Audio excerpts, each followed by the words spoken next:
Job chapter 9, verse 10. He performs wonders that cannot be fathomed, miracles that cannot be counted. I'm going to give you a testimony about how I got to Western Carolina University. In high school, I had a 1.75 GPA my sophomore year.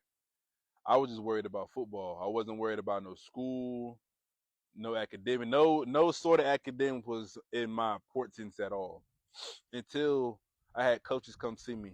I had ACC coaches come to see me, SAC coaches coming to see me, but I never believed that football was something I could take after high school. I just thought it would end in high school. I didn't think that I could play in college or play in the NFL at the time. So there was this one day we had practice, and Boston College came to see me.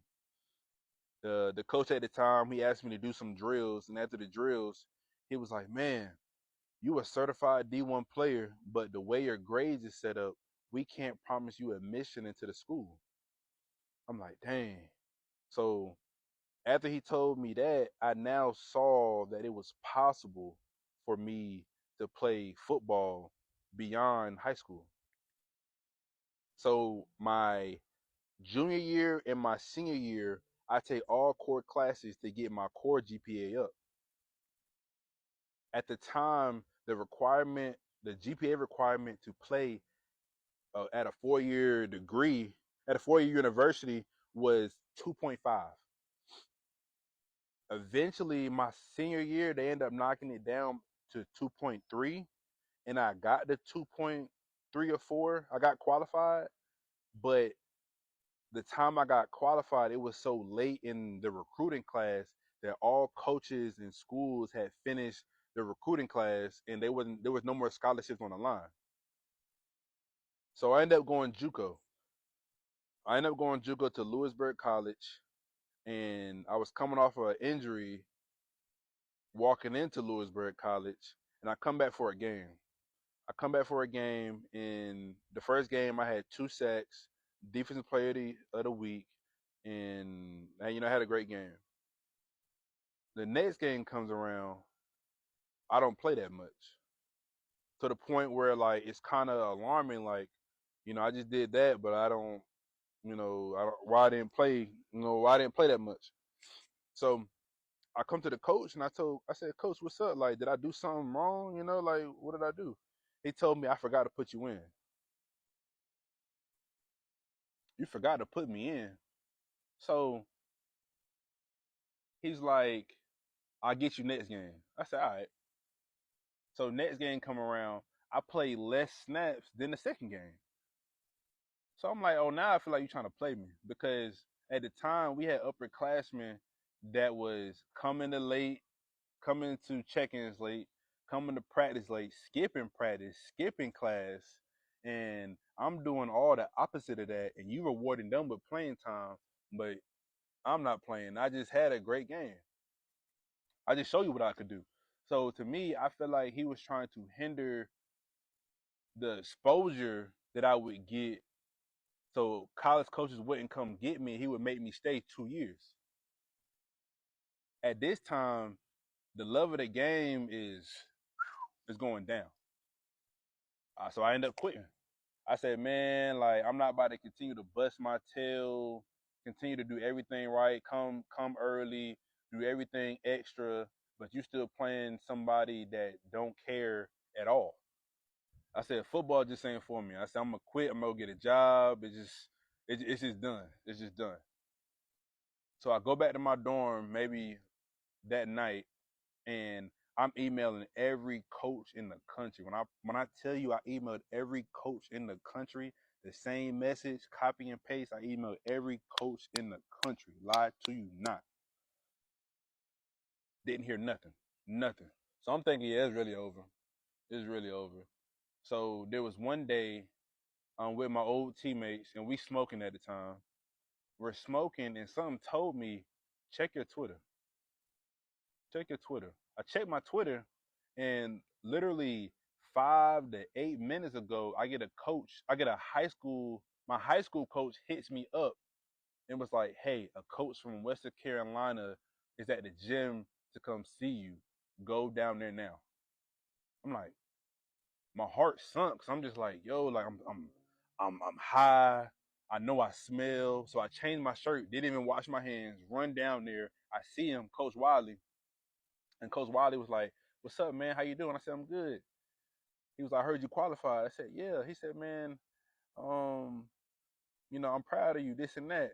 At the time, I'm thinking, man, I hope we don't go inside somewhere because he gonna smell me. I'm thinking maybe if we stay outside, he won't be able to smell, he won't be able to smell me. So he told me, let's get in my car and talk. I said, dang. So we got in his car and talked, and he chopping it up with me about my GPA and how I did good in school. And he's like, man, if I come get you, you got to promise me three things. I said, all right, what's up? He said, do good in school, do good on the football field, and the third thing, you're reeking right now. Man, when I tell you my heart sunk to my feet because I'm thinking I done messed the only opportunity that I've been praying for up. But he was asking me questions like, do you think it's a problem? Do you think you can stop? And of course, I'm like, yeah, I can stop. Of course, it's not a problem. And he was like, I'm gonna bring this through the pipe and see what we can do. I've been looking for a guy in your position. And mind you, when I prayed that night, he told me that he went to my high school and was looking for a lower classman that was there and asked my coach, hey, what happened to Jaden? So that's what brought him to Lewisburg College. I sat back in the chair after I answered those questions and I told him, you're God talking to me right now. And he laughed and he was like, I never had someone call me God, but that's funny. But he didn't know I just prayed a week ago, crying and weeping, praying God for an opportunity. 3 days after he saw me, he came with the DB coach, Coach Weaver. Coach Weaver came down there, and I guess Coach Wiley told Coach Weaver that he called me. He knew I was smoking. He was chopping it up with me, and he was like, "Hey man, like we don't do that down here. Like we all about business. Like we were trying to, make a culture there. We don't need that there." I said, "Bet, like I'm all about that." Boom. So maybe 2 days later, the head coach come and see me. Head coach come and see me. I'm thinking that he already knows that I was smoking, but I said I'm not gonna say anything about it because what if he didn't? What if he did? And I'm nervous because I feel like this ain't about to happen because I was, he caught me smoking. They're not gonna take a chance on me. So we're talking it up. Me and the head coach, we're chopping it up, and he said, we're going to take a chance on you, but he said, we can only offer you a half scholarship. I said, bet, I'm taking it. I'm taking like no questions, no questions needed. I'm taking it. So it's about a week, a week and a half before classes start, so orientation, whatever, a spring semester. And I stayed in a dorm. And when you stay in a dorm, you need like housing deposits, and I didn't have that. The housing deposit was like $400. I ain't have $400, so I'm thinking like, yeah, this not about to happen because I don't have the money that you guys need for a room and board and other things. So somehow, some way, by the grace of God, the housing lady emailed me back and was like, "It's been taken care of. Just get here." We leave at like 4 a.m. It was about like a 4 hour drive, and I had to be there by sometime in the morning. Getting transitioned into the college life at Western Carolina. I have a great year, my first year there, my sophomore year. And I remember one time We were leaving a meeting, me and the whole team leaving a meeting. I was walking down the hallway with my head coach. He was like, "Hey, Jaden." I was like, "What's up, coach? You know, we chopping it up. We had a good relationship. We chopping it up." And he was like, "Man, Coach Wiley told me that how he found you the day he came to come see you at Lewisburg College." And mind you, like, I had never got in trouble at Western Carolina at the time. I had never did nothing they didn't want me to do. So he wasn't expecting that.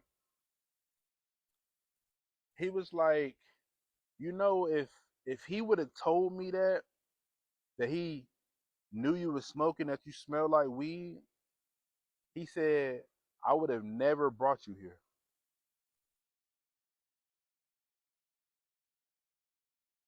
He said, but I'm glad that I didn't know and I did bring you here. When I tell you God performs wonders that cannot be fathomed and miracles that cannot be counted,